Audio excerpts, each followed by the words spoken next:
بھئی یہ غلط فگرز کیوں ہیں اور اس حوالے سے کیوں ابھی تک ایکسپلینیشن جو ہے وہ نہیں کی جا رہی؟ اگر وہ لے کر گئے ہیں نہیں لے کر گئے، کیا ساری حقیقت ہے، اس کو ایکسپلین کیا جائے. لیکن ابھی تک اس معاملے کے اوپر جو ابہام ہے وہ چھوڑا ہوا اور اسے ایکسپلین نہیں کیا جا رہا. اس سے پہلے جاوید چودھری صاحب جو ہیں وہ بھی یہی سوال کر چکے ہیں کہ 440 کا بتایا گیا جی کہ کل لوگ تھے، 339 جو ہے وہ بازیاب کروا لیے گئے اور 21 جو ہیں وہ شہید ہو گئے، تو پیچھے 80 تو بچ گئے. تو وہ 80 کہاں پر ہیں جو آپ جو فگرز ہیں وہ دے رہے ہیں؟ تو یہ اس وقت مطلب ہے کہ ان کی صورتحال ہے کہ اس معاملے کے اوپر بھی ابھی تک جو کنفیوژن ہے جی وہ باقی ہے. اور پھر D G S P R کا اپنا جو ایک بیان اس حوالے سے سامنے آیا تھا، اس میں بھی ایک تضاد سامنے آیا تھا. وہ تضاد بھی آپ کے سامنے رکھتا ہوں جی.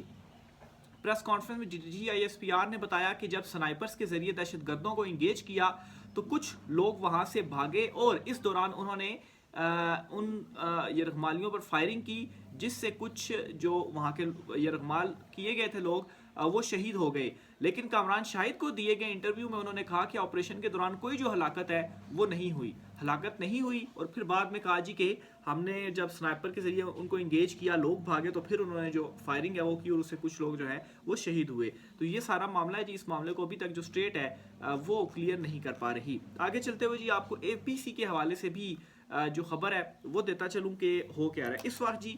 یہ غور کیا جا رہا ہے سب سے پہلے تو پاکستان تحریک انصاف شبلی فراز صاحب جو ہیں انہوں نے ہی یہ کہا تھا جی آپ اے پی سی بلا رہے ہیں اور پاکستان تحریک انصاف کو ہی مین تو وہی ہے کہ پی ٹی آئی جو ہے وہ کسی طریقے سے ہمارے ساتھ آئے، کیونکہ پی ٹی آئی جو کچھ کہے گی اس یا عمران خان جو کچھ کہیں گے اس پر عوام کو اعتماد ہے. اور جو کچھ ہم اس کے علاوہ جو کچھ مرضی کرتے پھریں، جو کچھ مرضی کہتے پھریں، عوام نے ہماری ماننی ہی نہیں ہے. اس وقت یہ ان کی صورتحال بن گئی کہ انہوں نے خود مطلب ہے کہ طاقت کے بلبوتے پر تو فارم 47 کے اس پر تو حکومت میں آگے بیٹھ گئے، لیکن کیا ہے اب یہ خود اپنے منہ سے یہ مان رہے ہیں کہ ہمارے اوپر اعتماد نہیں ہے اور عمران خان کو کسی طریقے سے انگیج کرنا چاہتے ہیں. تو یہ جو اے پی سی بلائی جا رہی ہے جی اس پر آئیڈیا دیا تھا شبلی فراز نے. تو پے رول پر رہائی عمران خان صاحب کی اس پر جو غور ہے گفتگو ہے وہ ہو رہی ہے، یعنی کہ پے رول پر اس طرح سے کہ عارضی طور پر ایک آدھے دن کے لیے یا کچھ گھنٹوں کے لیے عمران خان صاحب اگر رہا ہوتے ہیں تو ان کو جو ہے وہ اے پی سی میں شرکت کر لیتے ہیں. لیکن یہ آپ غور و فکر تو کر رہے ہیں، ٹھیک ہے، عمران خان صاحب کیا اس چیز کے اوپر ایگری کریں گے؟ کیا عمران خان آپ کے ساتھ بیٹھیں گے اے پی سی میں؟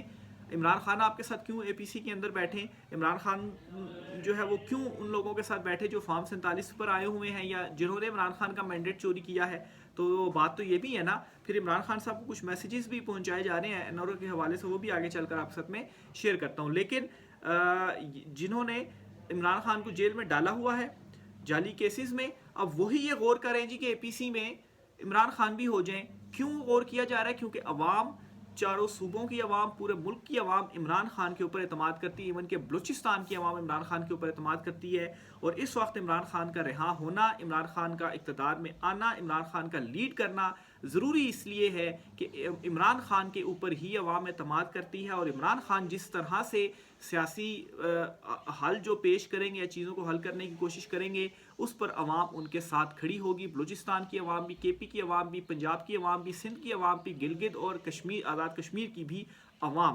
تو عمران خان اس کے علاوہ ان کے پاس اب کوئی جو آپشن ہے وہ نہیں بچا. ان کے سارے جو آپشنز ہیں وہ ختم ہو چکے ہیں. اور اپریل کے مہینے کو اس حوالے سے ڈیسائیسو بھی قرار دیا جا رہا ہے. لیکن دوسری طرف ایک مرتبہ پھر سے کوششیں کی جا رہی ہیں عمران خان صاحب سے ڈیل کے لیے. اس سلسلے میں جی آپ کو بتاتا چلوں کہ ایک مرتبہ پھر انصار عباسی صاحب ہے جی، انہوں نے ایک یہ خبر دی ہے اور اس میں وہ کہتے ہیں جی کہ P T I social media کا غلط استعمال پارٹی کے سیاسی کمیٹی معاملہ جو ہے وہ عمران خان کے سامنے اٹھائے گی. یعنی کہ یہ جو سوشل میڈیا ہے عمران خان کا، اس کے پیچھے یہ کب سے پڑے ہوئے کہ عمران خان خاموش جو ہے وہ کسی طریقے سے کر جائیں. تو اب جی پی ٹی آئی کی جو کوئی سیاسی کمیٹی وغیرہ ہے وہ ملاقات کرے گی عمران خان صاحب سے اور یہ معاملہ اٹھائے گی کہ دیکھیں جی سوشل میڈیا کے اوپر یہ ہو رہا ہے. دیکھیں بات یہ ہے کہ جو پی ٹی آئی کا آفیشیل موقف ہوتا ہے سوشل میڈیا کے اوپر، ایون کہ یہ ٹرینس آنے کے حوالے سے بھی سلمان اکرم راجہ ہو گئے یا جو سابق صدر تھے عارف علوی، انہوں نے دیا. اس کے علاوہ از خود لوگ انڈیویجول لیول کے اوپر جو اپنا موقف ہے وہ بنا رہے ہیں، تو اس کو پی ٹی آئی کے ساتھ تو آپ نہ ملائیں. اس کو پی ٹی آئی کے ساتھ کیسے ملایا جا سکتا ہے؟ تو یہ ان کو سمجھ نہیں آ رہی. یہ کر اس وجہ سے رہے ہیں یہ چیز کہ وہ جو بیانیہ ان کے اگینسٹ بن رہا ہے وہ پی ٹی آئی نہیں بنا رہی. لیکن عمران خان اس کو کاؤنٹر کر سکتے ہیں. اگر عمران خان کہہ دیں کہ خاموش کر جائیں تب ہی وہ خاموش کریں گے, وہ نہیں بات کریں گے. ہمارے کہنے سے تو اب کچھ نہیں ہوتا. تو یہ ان کا اصل مقصد جو ہے وہ میرے خیال سے مجھے سمجھ میں آتا ہے جی. پی ٹی آئی کی سیاسی کمیٹی نے فوج اور ملکی مفادات کے خلاف پارٹی کے آفیشیل سوشل میڈیا اکاؤنٹس کے غیر ذمہ دارانہ استعمال کا معاملہ پارٹی کے بانی چیئرمین عمران خان کے روبرو لانے کا فیصلہ کیا. پارٹی ذرائع نے انکشاف کیا کہ حال ہی میں کے پی ہاؤس اسلام آباد میں ہونے والی سیاسی کمیٹی کے اجلاس میں اس معاملے پر تبادلہ خیال کیا گیا اور پارٹی کے آفیشیل سوشل میڈیا اکاؤنٹ سے جارحانہ اور بے ضابطہ مواد پھیلائے جانے پر تشویش کا اظہار کیا. اچھا, یہ اب کچھ آفیشیل اس کی بھی بات کر رہے ہیں. اب آفیشیل میں ایک تو عمران خان صاحب کا اکاؤنٹ ہے, عمران خان صاحب کی جو ٹویٹس وغیرہ کرتے ہیں اس میں عمران خان صاحب کھل کر ٹویٹ اس میں کی جاتی ہے اور نام باقاعدہ طور پر جو ہے وہ لیے جاتے ہیں. اس سے بھی مسئلہ ہے کہ عمران خان جو نام ہے وہ نہ لیں. تو اصل بات یہی ہے کہ عمران خان اگر وہ خاموش کر جاتے ہیں, عمران خان کی خاموشی کا مطلب کیا ہے جی کہ انہوں نے اس طرح اس سائڈ سے ہمیں وہ این آر او دے دیں اور پھر وہ کہہ دیں جی سوشل میڈیا سے کہ بھی آپ بھی ذرا خاموش کر دیں, آپ بات نہ کریں.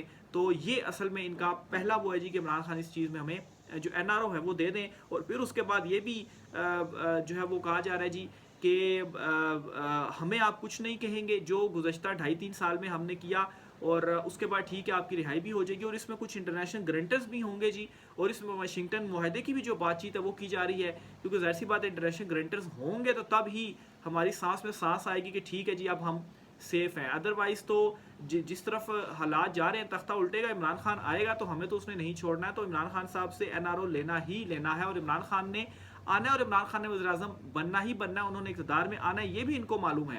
کیا کوشش کر رہے ہیں جی کہ ہم نے گزشتہ 3 سال میں جو کچھ کر دیا ہمیں کچھ نہ کہا جائے, کوئی انٹرنیشنل گرنٹر ہمیں گارنٹی مل جائے, پھر اس کے بعد آپ آ جائیں جی آپ جو ہے وہ حکومت کرے اور باقی معاملات وغیرہ. لیکن عمران خان کا یہ کہنا ہے کہ این آر او نہیں دوں گا. اور دوسرے نمبر پر خان صاحب کا کہنا ہے جی کہ جو ذاتی حیثیت میں میرے اوپر کیا گیا, یعنی کہ میرے اوپر مقدمے بنائے, میری فیملی کے ساتھ میری اہلیہ کے ساتھ جو کچھ کیا گیا, چلے اس حد تک میں معاف کر سکتا ہوں, لیکن جو ملک کا نقصان کیا گیا, جو کرپشن کی گئی, ابھی آغاز میں نے شہباز شریف کے حوالے سے رکھا گیا, جو ملک کو لوٹا آپ نے, تو یہ تو کیسز ہیں, یہ تو عدالتیں ساری طے کریں گی اس کے اوپر کس طریقے سے کسی کو جو معافی ہے وہ مل سکتی ہے, یا انسانی حقوق کی جو وائلیشنز کی گئی ہیں, لوگ انصاف کے لیے جو ہیں وہ دیکھ رہے ہیں, تو اس کے اوپر تو کوئی جو معافی ہے وہ نہیں مل سکتی. آگے چلتے ہوئے جی ایک اور خبر بھی آپ کے ساتھ شیئر کرتا چلوں جی کہ عدالتی عملہ ملنے جا رہا ہے عمران خان صاحب سے. یہ بیسیکلی توہین عدالت کا کیس تھا. اسلام آباد ہائی کورٹ میں جسٹس اسحاق خان صاحب کی جانب سے سماعت کی گئی, اور عمران خان صاحب سے ملاقات نہ کرانے پر سپرنٹینڈنٹ اڈیالہ جیل کے اگینسٹ توہین عدالت کا جو معاملہ تھا وہ ہوا تھا. اس میں جی کل کیس کی سماعت ہوئی. عدالت نے پہلے تو کہا جی کہ 2 بجے ویڈیو لنک کے ذریعے خان صاحب کو پیش کیا جائے, اور پھر کہا کہ اگر آپ پیش نہیں کریں گے تو 3 بجے عمران خان صاحب کو ذاتی حیثیت میں پیش کیا جائے.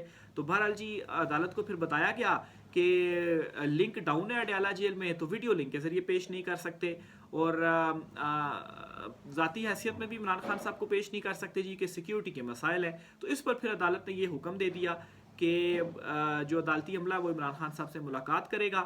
اور عدالت کو بھی یہ معلوم تھا جی کہ انہوں نے لنک شنک کوئی نہیں ہے ڈاؤن, اور عمران خان کو بھی یہ پیش کر سکتے ہیں لیکن پیش نہیں کر رہے. لیکن پھر عدالت کو یہ بھی پتا تھا کہ اگر ہم اور کوئی حکم دیتے ہیں تو اس حکم کے اوپر بھی مطلب ہے کہ یہ امپلیمنٹ نہیں کریں گے, تو ایسا کوئی حکم دیا جائے کہ اس کے اوپر امپلیمنٹ بھی ہو جائے اور عدالت کی جو لاج ہے وہ بھی رہ جائے.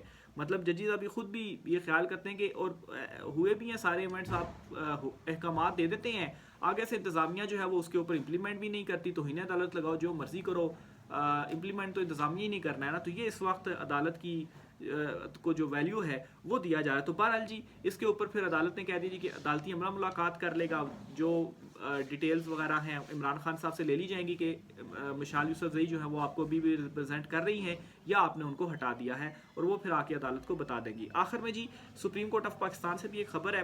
عمران خان کے اگینسٹ توہین عدالت کی درخواست سماعت کے لیے مقرر کر دی گئی ہے, اور عمران خان صاحب کے جو باقی اہم کیسز تھے, جو الیکشن سے متعلق کیس تھا, مخصوص نشستوں کا کیس تھا, وہ اس کے اوپر تو خیر امپلیمنٹ ہی نہیں ہوا.